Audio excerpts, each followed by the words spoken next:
और आज हम पढ़ेंगे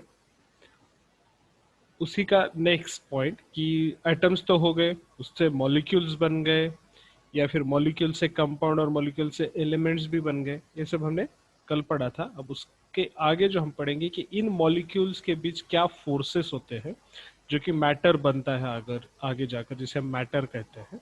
तो मैटर क्या होता है, ये सब आज इसमें पढ़ेंगे। इंटरमोलिकुलर फोर्सेस और उसका इंपॉर्टेंस क्या है। जैसे कि हमें समझना है कि एक ऑर्गेनिक कंपाउंड है, उसके प्रॉपर्टीज हम अब देखेंगे, फिजिकल प्रॉपर्टीज। उसमें से है इंटरमोलिकुलर फोर्सेस, और इस फोर्सेस पे डिपेंड है दो से तीन प्रॉपर्टीज, जैसे कि उसका states of matter, physical state क्या है, उसके बाद उसके फिजिकल कांस्टेंट्स क्या है, जैसे कि molecular weight, melting point, boiling point, ये सब उसके फिजिकल कांस्टेंट्स है जो कि चेंज नहीं होते हैं। ओके, लेट अस सी। तो सबसे पहले हमने जो एटम्स देखे थे वो सब ये एटम्स और मॉलिक्यूल्स हैं। मॉलिक्यूल से फिर आगे बनता है कंपाउंड, कंपाउंड से आगे बनता है मैटर। तो मैटर का जो स्टेट है वो कौन सा होता है, यानी मैटर कौन सी फेज में हो सकता है। मैटर तीन फेज में से एक फेज में होगा। जैसे कि फंडामेंटल फेजेस या स्टेट्स ऑफ मैटर, जिसे हम कहते हैं कि वो कौन सी स्थिति में रहेगा। तो मैटर तीन फेज में हो सकता है, सॉलिड, लिक्विड या गैस। अब ये तीनों में डिफरेंस क्या है, आपको तो ऑलरेडी पता है कि सॉलिड क्या होता है। सॉलिड यानी ऐसी चीज की जो सॉलिड होती है। ओके, बट एटॉमिक बेस और मॉलिक्यूलर बेस पे उसे क्या कहते हैं या किस तरह से उसका अरेंजमेंट होता है। लिक्विड क्या होता है उस तरह से। तो इसके अंदर जो होता है डिस्टेंस बिटवीन द मॉलिक्यूल्स और इट्स पार्टिकल्स, उसके अनुसार इसका डिफरेंशिएशन होता है सॉलिड, लिक्विड और गैसेस में। जैसे कि अब इस इमेज में देखिए, पहला जो इमेज है वो गैस का। इसमें जो है पार्टिकल्स या मॉलिक्यूल्स जो है उस कंपाउंड के या एलिमेंट्स के, वो रैंडमली घूम रहे हैं, फ्री है, कहीं पर भी घूम सकते हैं एक बॉक्स के अंदर या एक एरिया के अंदर। उनके ऊपर कोई रेस्ट्रिक्शंस नहीं है कि वो इसी डायरेक्शन में जाए, यानी they have to go in a single direction. They can go anywhere in any direction, freedom of motion है उन्हें। ओके, और वो एक दूसरे से कितना नजदीक रहे कितना दूर रहे ये भी उसमें कुछ मैटर नहीं करता। वो दूर भी रह सकते हैं या फिर करीब भी आ सकते हैं, डिपेंड्स, क्यों तो उनका मूवमेंट फ्री है। तो इसे हम गैस कहते हैं। इनका वॉल्यूम जो है अदर दो मैटर स्टेट्स जो है जैसे कि लिक्विड और गैस से ज्यादा होता है। ओके, उसी को अगर हम कंप्रेस करते हैं या उसको हम ठंडा या कूल करते हैं, तो जब उसको कंप्रेस करेंगे हम, तो वो कन्वर्ट हो जाएगा लिक्विड में। क्यों? क्योंकि इनके अंदर जो इंटरमोलिकुलर फोर्सेस नहीं है उसको हम बना रहे हैं, कूल कर रहे हैं, तो उनके अंदर हम फोर्सेस ऐड कर रहे हैं कि वो एक दूसरे को अट्रैक्ट करें। ओके, इनके अंदर फोर्सेस ऐड कर रहे हैं एक दूसरे को अट्रैक्शन के लिए। उस तरह से इसमें फिर ये पार्टिकल्स एक दूसरे के करीब आते हैं, और यहाँ पे जो मोमेंट ऑफ फ्रीडम है वो एक लिमिटेड एरिया है। यहाँ पर जो है वो एरिया कुछ लिमिटेड नहीं था, जैसे यहाँ पर है कंटेनर आपका इतना बड़ा है, बट ये इतना ही मूव कर सकते इतने ही एरिया में। ओके, इस तरह से डिसऑर्डर पार्टिकल्स और clusters of particle free to move relative to each other, एक दूसरे के हिसाब से वो घूम सकते हैं, और घूमते वक्त वो एक दूसरे के करीब ही रहेंगे, दूर नहीं जाएंगे। गैसेस में वो दूर जा सकते थे। ओके, उसके बाद और इसको अगर आप कूल करेंगे या और कॉम्प्रेस करेंगे, तो इसका स्ट्रक्चर जो है सॉलिड में कन्वर्ट हो जाएगा। जैसे कि इसमें अरेंजमेंट जो है एक दूसरे के साथ फिक्स है, डिस्टेंस भी फिक्स है। ओके, कि हर पार्टिकल एक दूसरे के साथ एक फिक्स अरेंजमेंट में, एक फिक्स्ड पैटर्न में अरेंज्ड है, जिसकी वजह से इसको एक ऑर्डर अरेंजमेंट मिल जाती है जो कि फिक्स होती है, और पार्टिकल का पोजीशन भी फिक्स होता है। इसे हम सॉलिड स्टेट्स ऑफ मैटर करते हैं। इसे हम कहते हैं कि इसका डिपेंडेंस जो है वो किस तरह से होता है। ओके, नेक्स्ट, अब देखिए इसमें क्या क्या होता है। Because in the solid and liquid state particles are closer together, we refer to them as condensed phase. Solid और लिक्विड को कंडेंस्ड फेज, क्योंकि इसमें एक दूसरे के करीब होते। तो गैस को क्या कहेंगे? गैस को एक्सपांशन फेज या नॉन कंडेंस्ड फेज भी कहते हैं। ओके, अब देखिए The state of substance is at a particular temperature and pressure, or pressure depends on two antagonistic antagonistic entities यानी एक दूसरे के अपोजिट है. टेम्परेचर और प्रेशर के अनुसार उसका स्टेट डिसाइड होता है मैटर का. जैसे कि gas assumes both the volume and shape of its container is compressible. Gases compressible है, उसका फ्लो इजीली हो सकता है. Diffusion with in the gas occurs rapid. Gas का जो डिफ्यूजन है रैपिडली होता है. ओके द और उसके बाद लिक्विड क्या होते हैं. Liquid assumes the shape of the portion of the container it occupies. अब देखिए गैस अगर आप किसी कंटेनर से दूसरे कंटेनर में ट्रांसफर करते हैं तो वो उस कंटेनर की पूरी वॉल्यूम और शेप ले लेगा. ओके तो लिक्विड क्या करता है, जब आप कंटेनर से दूसरे कंटेनर में ट्रांसफर करते हैं तो वो उसका शेप लेगा बट पूरी वॉल्यूम नहीं ले पाएगा. लेकिन गैस पूरी वॉल्यूम. फॉर एग्जाम्पल आपके पास एक छोटी सी बॉटल है 60 ml की और उसके अंदर आपने गैस फिलअप किया, उसको अगर आप 100 ml के कैपेसिटी के बॉटल में ट्रांसफर करेंगे तो वो पूरा उसको ऑक्यूपाई कर लेगा. बट अगर 60 ml का लिक्विड है और आप उसको एक 100 ml के बीकर में ट्रांसफर कर रहे हैं तो वो 60 ml का जितना वॉल्यूम है उतना ही ऑक्यूपाई करेगा, 100 ml ऑक्यूपाई नहीं करेगा. यानी शेप तो ले लेगा. गैस और liquid take the shapes of the container it contains but can not occupy the whole volume in case of liquid. Liquid पूरी वॉल्यूम नहीं लेता है, गैस लेता है. Does not expand to fill container is virtually incompressible. Liquids जो है वो incompressible. Flows readily, ये भी flow readily हो सकते हैं. Diffusion within the liquid occurs slowly. Liquid से liquid में diffusion थोड़ा सा slowly.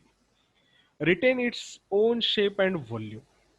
जैसे कि सॉलिड अगर है, जैसे कि आपका क्रिस्टलाइन साल्ट होता है जो कि खड़ा नमक हम जिसे बोलते हैं, रफ या रॉ साल्ट, उसको अगर आप बॉटल में डालें शेप सेम रहेगा, बिकर में डालें तो भी शेप सेम रहेगा.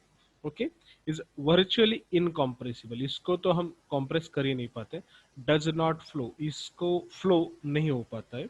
Diffusion with in the solid occurs extremely slowly. जैसे कि गैस डिसोल्यूशन इजी है, लिक्विड थोड़ा कम डिसॉल्व होता है, तो सॉलिड उससे ज्यादा टाइम लेता है अकॉर्डिंग टू. अब देखिए states of substance in a at particular temperature and pressure depends on two antagonistic entities. एक है kinetic energy of the particles और दूसरा है strength of the attraction between the particles. एक जैसे कि यहाँ पर हर एक की काइनेटिक एनर्जी ओके किसी भी तरह घूम सकते हैं, फ्री है, एक दूसरे के ऊपर इनका कोई अट्रैक्शन या रिपल्शन नहीं है.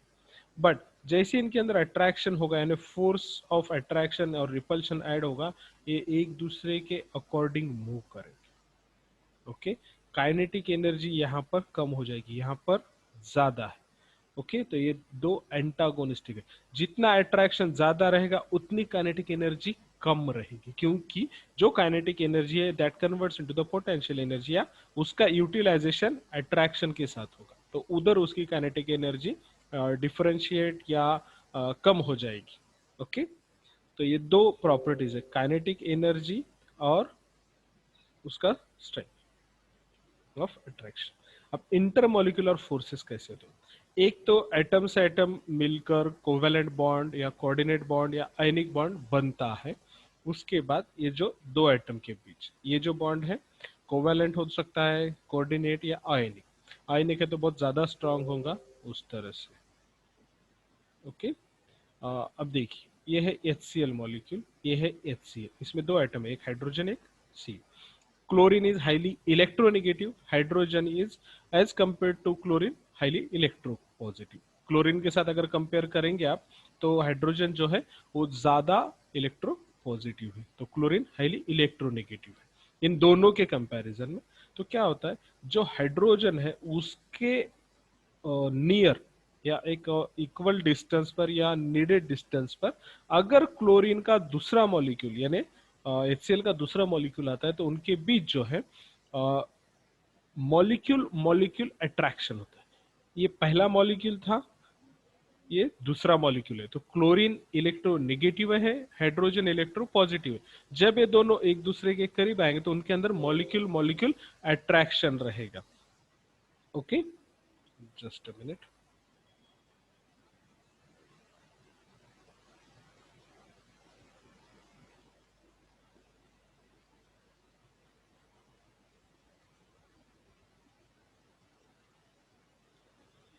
Sorry for interruption.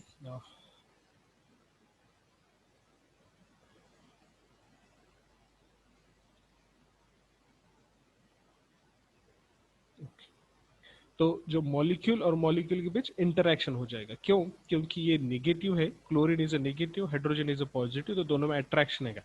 इसी को दो मॉलिक्यूल के बीच जो अट्रैक्शन रहेगा उसे हम बोलते हैं इंटर मॉलिक्यूलर अट्रैक्शन। अब इसमें जो है ये अट्रैक्शन होता है week.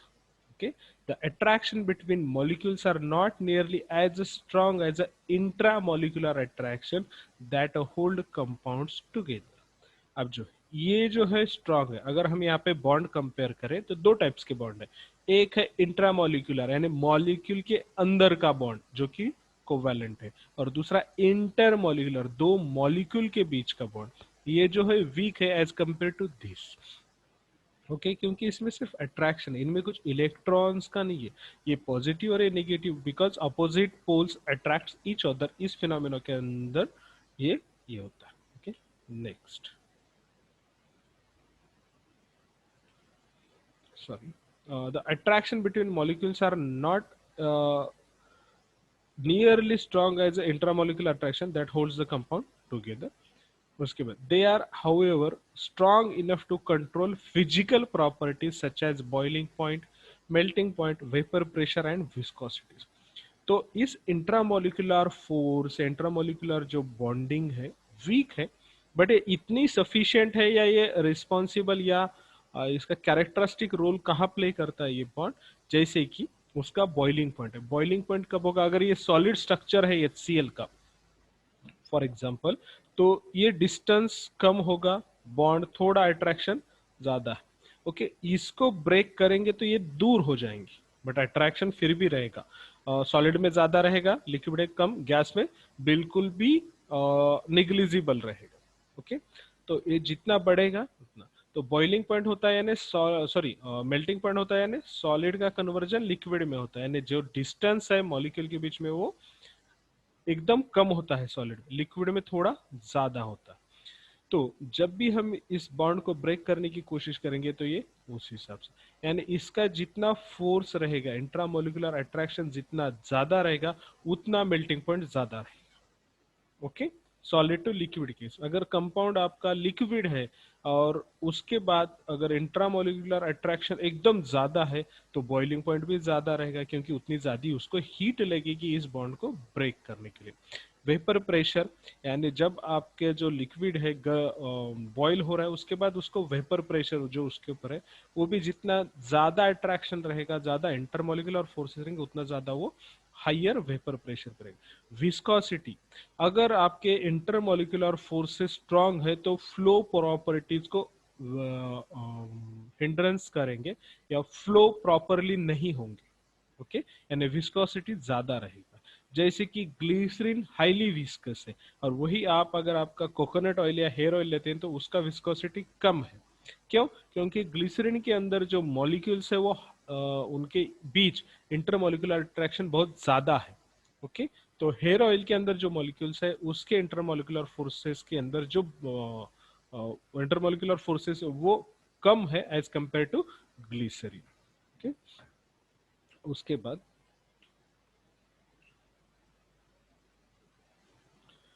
next, these intermolecular forces as a group are referred as van der Waals forces. जो इंटरमोलिकुलर फोर्सेस है जो कि ग्रुप है, इनका अलग अलग टाइप के हो सकते हैं ये, तो इन सभी को वंडरवाल फोर्सेस ऑफ अट्रैक्शन कहते हैं, जो कि मॉलिक्यूल और मॉलिक्यूल को एक दूसरे के साथ जोड़े रखते हैं। इसका अलग अलग टाइप होता है, इन सभी टाइप्स को एक साथ में वंडरवाल फोर्सेस कहते हैं। ओके, वंडरवॉल फोर्सेस तीन टाइप के होते हैं majorly: dipole dipole interaction, hydrogen bonding और लॉन्डन डिस्पर्शन फोर्सेस। ये तीन टाइप के होते हैं। एक एक देखेंगे।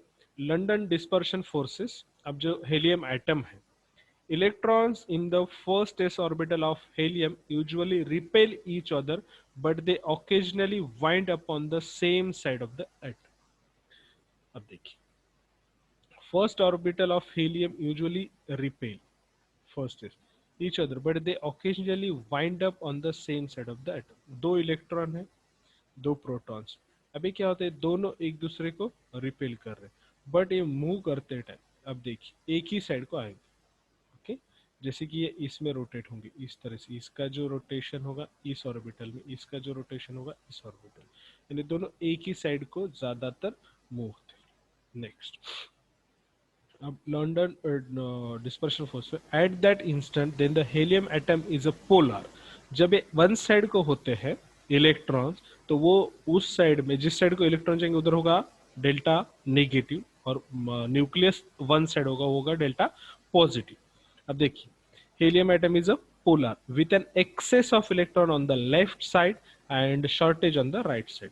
जब ये मूव करेंगे तो ये रिपल्स करते हैं, रिपल्शन करते वक्त ये दोनों को डिस्टेंस में मेंटेन, तो इस तरह से इनका शेप आएगा at the instant. This is the instant of the time. उसके बाद अब हेलियम एटम 1 और हेलियम एटम 2, क्यों, तो इलेक्ट्रॉन्स और रिवॉल्विंग है कंटिन्यूअसली। ओके, ये तो रिवॉल्व करेंगे। अब इस तरह से इलेक्ट्रोस्टैटिक अट्रैक्शन, अब ये दो जो इलेक्ट्रॉन वन साइड है ये दूसरे एटम के पॉजिटिव से अट्रैक्ट हो जाएंगे। ओके, इस तरह से, क्योंकि इसमें भी आप देख सकते हैं जो ब्लू कलर है वो डेल्टा नेगेटिव है और ये डेल्टा पॉजिटिव, दोनों में अट्रैक्शन है।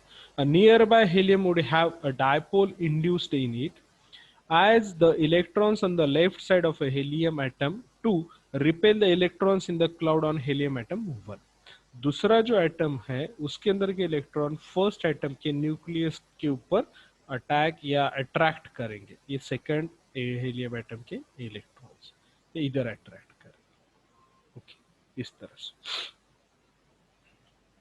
क्या होता है, London dispersion forces or dispersion forces are attraction between an instantaneous dipole and induced dipole।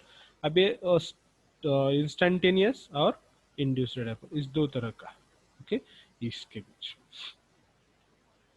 these forces are present in all molecules whether they are polar or non polar। ये सभी में होता है। क्यों क्यों होता है कि सभी में इलेक्ट्रॉन्स, प्रोटॉन्स और न्यूट्रॉन्स तो होती है। Neutrons doesn't play any role in the dipole dipole moment, but जो अदर है जैसे कि प्रोटॉन और electrons, proton is a positively charge, electron is negatively charge, तो ये डेफिनेटली होगा कि एक सिचुएशन या टाइम ऐसा रहेगा रिवॉल्विंग के टाइम कि वो जो है रिपल्शन और अट्रैक्शन जो इलेक्ट्रॉन्स और प्रोटॉन्स के बीच होगा, उसकी वजह से इनके अंदर एक दो पोल डिसाइड होंगे जो कि डायपोल डायपोल बनेंगे, दो पोल बनेंगे। तो उसकी वजह से ये जो लंदन डिस्पर्शन फोर्सेस है ये सभी मॉलिक्यूल्स में, whether it is a polar or non polar doesn't matter, only intermolecular forces between non polar molecules. Intermolecular जो कि मॉलिक्यूल और मॉलिक्यूल के बीच में जो अट्रैक्शन रहेगा वो किस में रहेगा, non polar molecules, non polar molecules में रहेगा। Next, factors affecting London forces, इसमें जो है the strength of dispersion forces tends to okay increase with increased molecular weight. जितना ज्यादा मॉलिक्यूलर वेट रहेगा उतने ज्यादा इलेक्ट्रॉन्स रहेंगे, उतना ज्यादा रिपल्शन रहेगा। इट्स अ कॉमन फैक्ट कि जितना ज्यादा इलेक्ट्रॉन रहेगा उतना ज्यादा उस पर नेगेटिव चार्ज रहेगा, उतना ज्यादा वो एक दूसरे को अट्रैक्ट कर पाएंगे, ज्यादा इलेक्ट्रॉन है ज्यादा अट्रैक्शन है। Larger atoms have a larger electron clouds which are easier to polarise. Definitely एक इलेक्ट्रॉन है और 10 इलेक्ट्रॉन, तो डेफिनेटली 10 इलेक्ट्रॉन वाला ज्यादा नेगेटिव चार्ज बना पाएगा, अट्रैक्शन भी उतना ज्यादा होगा। जैसे कि अब यहाँ पर आप ऊपर देख सकते हैं हेलोजन, हेलोजन में अगर हम देखें तो F2 का मॉलिक्यूलर वेट है 38 AMU, जिसका बॉइलिंग पॉइंट है 85। ओके, 38 के हिसाब से उसके अंदर मॉलिक्यूलर फोर्सेस उतने रहेंगे। जैसे ही मॉलिक्यूलर वेट डबल हो जाता है अप्रोक्सीमेटली, यानी क्लोरीन के अंदर 71 मॉलिक्यूलर वेट है, तो boiling point near about 238 degree kelvin, इतना ज्यादा इसका बॉइलिंग पॉइंट। उसी तरह से ब्रोमीन का भी अगर आप मॉलिक्यूलर वेट देखेंगे तो 160 अप्रॉक्सीमेट है, और जिसका बॉइलिंग पॉइंट है 332 डिग्री केल्विन। आयोडीन का 253 मॉलिक्यूलर वेट है और बॉइलिंग पॉइंट है 457 डिग्री केल्विन। तो जैसे जैसे मॉलिक्यूलर वेट हेलोजन में इंक्रीज हो रहा है, बॉइलिंग पॉइंट भी इंक्रीज हो रहा है। सिमिलरली अगर हम नोबल गैसेस देखें जो कि स्टेबल है, तो उसमें भी सेम होता है, मॉलिक्यूलर वेट 4 है, बॉइलिंग पॉइंट 4.6 है हेलियम का। तो नियॉन का जो मॉलिक्यूलर वेट है वो 20 है और बॉइलिंग पॉइंट तकरीबन 27 डिग्री केल्विन है, जैसे ही बढ़ा। ऑर्गन का मॉलिक्यूलर वेट 39 है, तो बॉइलिंग पॉइंट 87 है, जो कि तकरीबन 3 टाइम्स ऑफ द नियॉन है। और क्रेयॉन का 83 है मॉलिक्यूलर वेट, तो 120 डिग्री केल्विन इसका बॉइलिंग पॉइंट है, ये भी अप्रोक्सीमेट डबल के बराबर आ जाएगा। जेनॉन जो है मॉलिक्यूलर वेट 131 है, तो boiling point 161। We can not relate the exact increase in, यानी इसको हम इक्वेशन वाइज नहीं कर सकते, क्योंकि इसमें जो अट्रैक्शन फोर्सेस है वो चेंज होते हैं molecule to molecule, atom to atom, electronic configuration के हिसाब से।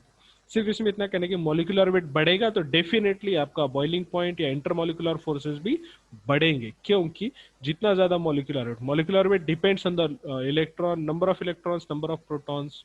ओके, तो जितने ज्यादा इलेक्ट्रॉन्स और जितने ज्यादा प्रोटॉन्स रहेंगे उतना ज्यादा उसमें अट्रैक्शन रहेगा, उतना ज्यादा उसमें डायपोल बनेगा, तो उतना ज्यादा उसमें इंटरमॉलिक्यूलर फोर्सेस रहेंगे, जिसकी वजह से उसके physical constants like boiling point and melting point increase होगा। Factors affecting London forces. The shape of the molecule affects the strength of the dispersion forces.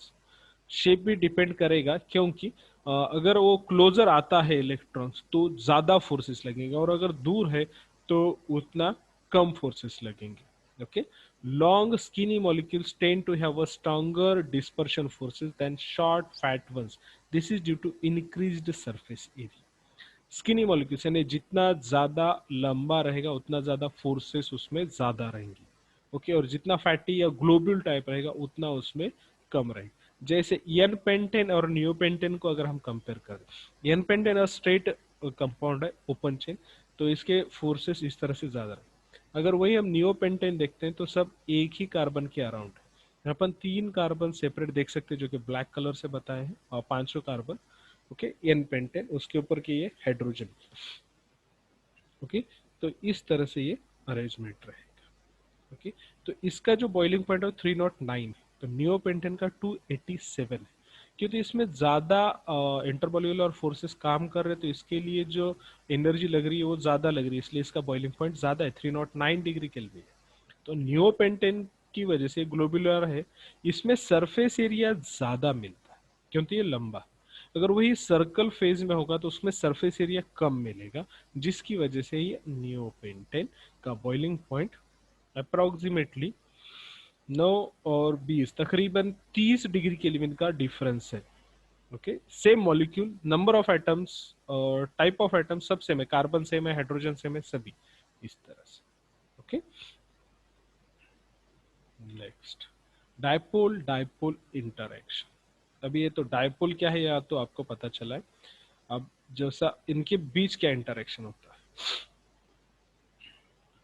Polar molecules या permanent dipoles are attracted to each other. अब जो polar molecules होते हैं जिसमें कि electronegativity molecules के जो कंट्रीब्यूटिंग एटम है उनकी भी ज़्यादा कम होती है, डिफरेंस होता है, जिसकी वजह से वो मॉलिक्यूल पोलर होता है। और पोलर मॉलिक्यूल के अंदर परमानेंट डायपोल होता है, इंस्टेंटेनियस नहीं, जैसे कि हेलियम में होता है, वो इंस्टेंट होता है, इंस्टेंटेनियस और टाइम बीइंग के लिए होता है क्योंकि इलेक्ट्रॉन्स एक साइड में जाते हैं। ओके, तो जो पोलर मॉलिक्यूल्स में परमानेंट डायपोल है वो एक दूसरे को अट्रैक्ट करते हैं। Okay, the positive end of one is attracted to the negative end of the other molecule. अगर एक मॉलिक्यूल का पॉजिटिव एंड है तो दूसरे मॉलिक्यूल के नेगेटिव एंड को अट्रैक्ट करेगा। okay, these forces are only important when the molecules are closer to each other। अबे अट्रैक्शन कब होगा पॉजिटिव और नेगेटिव, जब ये एक दूसरे के करीब आएंगे या ऐसे डिस्टेंस में आएंगे कि जब एक दूसरे को अट्रैक्ट कर पाए, यानी इसका जो रेंज रहेगा और इसका जो रेंज वो एक दूसरे के करीब आ गया तो ही attract. The interaction between any two opposite charge is attractive, जैसे कि ये रेड लाइन से बताया। The interaction between any two like charges is repulsive, dash line. ये ब्लू लाइन से एक दूसरे की ज्यादा, जब ये एक दूसरे के करीब आते हैं तो पॉसिबिलिटी है, जैसे कि इस फॉर एग्जांपल इसको हम कंसिडर करते हैं सेंटर को, इसको अगर हम कंसिडर करें जैसे ही ये करीब आएगा इन पांचों के, सॉरी इन चारों के, 1 2 3 4, इन चार डायपोल्स के, तो हम देख पा रहे हैं कि इसका जो पॉजिटिव चार्ज है इसके करीब आ गया बट इस मॉलिक्यूल के नजदीक। ओके, तो क्या होता है, इनके बीच अट्रैक्शन हो गया बट इधर रिपल्शन हो गया, बट साथ में इधर भी अट्रैक्शन आ गया। तो डिपेंड्स ऑन कि ये कितना एक दूसरे के नजदीक आ रहे हैं। ओके, तो नेक्स्ट डायपोल डायपोल इंटरैक्शंस जो होते हैं, these are more polar the molecule the higher is its boiling point. जितना पोलर मॉलिक्यूल रहेगा, पोलर मॉलिक्यूल कब रहेगा या मोर पोलर किसे कहेंगे, जब उनका इलेक्ट्रोनेगेटिविटी डिफरेंस ज्यादा रहे। ओके, अब देखिए CH3CH2 यानी प्रोपेन है जिसका मोलिकुलर वेट 44 है, डायपोल मोमेंट 0.1 है, बॉइलिंग पॉइंट है 231। अब यहाँ पर डायमिथाइल ईथर अगर देखें तो मोलिकुलर वेट 46 है, जस्ट 2 का डिफरेंस है, बट डायपोल मोमेंट 1.3 होगा। क्यों? क्योंकि यहाँ पर कार्बन और हाइड्रोजन है सब, बट यहाँ पर ऑक्सीजन कार्बन से भी ज्यादा इलेक्ट्रोनेगेटिव है, ऑक्सीजन इज हाईली इलेक्ट्रोनेगेटिव, जिसकी वजह से डायपोल मोमेंट तकरीबन 1.2 से बढ़ गया, तो बॉइलिंग पॉइंट 248 हो गया। मिथाइल क्लोराइड हाईली इलेक्ट्रोनेगेटिव आ गया वापस, तो इसका डायपोल मोमेंट भी बढ़ गया 1.9, boiling point 249। Acetaldehyde 44, 2.7 dipole moment. क्यों? क्योंकि इसमें डबल बॉन्डेड ऑक्सीजन है, यहाँ पर सिंगल बॉन्डेड ऑक्सीजन था, तो highly electronegative 2.7, boiling point 294। एसिटोनाइट्राइल CH3CN, इसका मोलिकुलर वेट है 41, सबसे कम, बट नाइट्रोजन की वजह से कि नाइट्रोजन के ऊपर लोन पेयर है और ट्रिपल बॉन्डेड टू कार्बन है यहाँ पर, तो ये हाईली इलेक्ट्रोनेगेटिव हो गया, जिसकी वजह से इसका डायपोल मोमेंट बहुत ज्यादा है 3.9, तो इसका बॉइलिंग पॉइंट 355। सबसे कम मॉलिक्यूलर वेट है बट सबसे ज्यादा डायपोल मोमेंट है, क्योंकि यहाँ तो इलेक्ट्रोनेगेटिविटी अगर डिफरेंस आप इसका काउंट करेंगे तो बहुत ज्यादा, तो जिसकी वजह से डायपोल मोमेंट भी बढ़ गया और बॉइलिंग पॉइंट तो सब में ज्यादा। ओके, तो the more the polar molecule, ये हाईली पोलर है, more the polar molecule the higher is its boiling point, उसका बॉइलिंग पॉइंट उतना ज्यादा। Hydrogen bonding, okay, the time is a limited one, so the hydrogen bonding and remaining part we will see in the next class.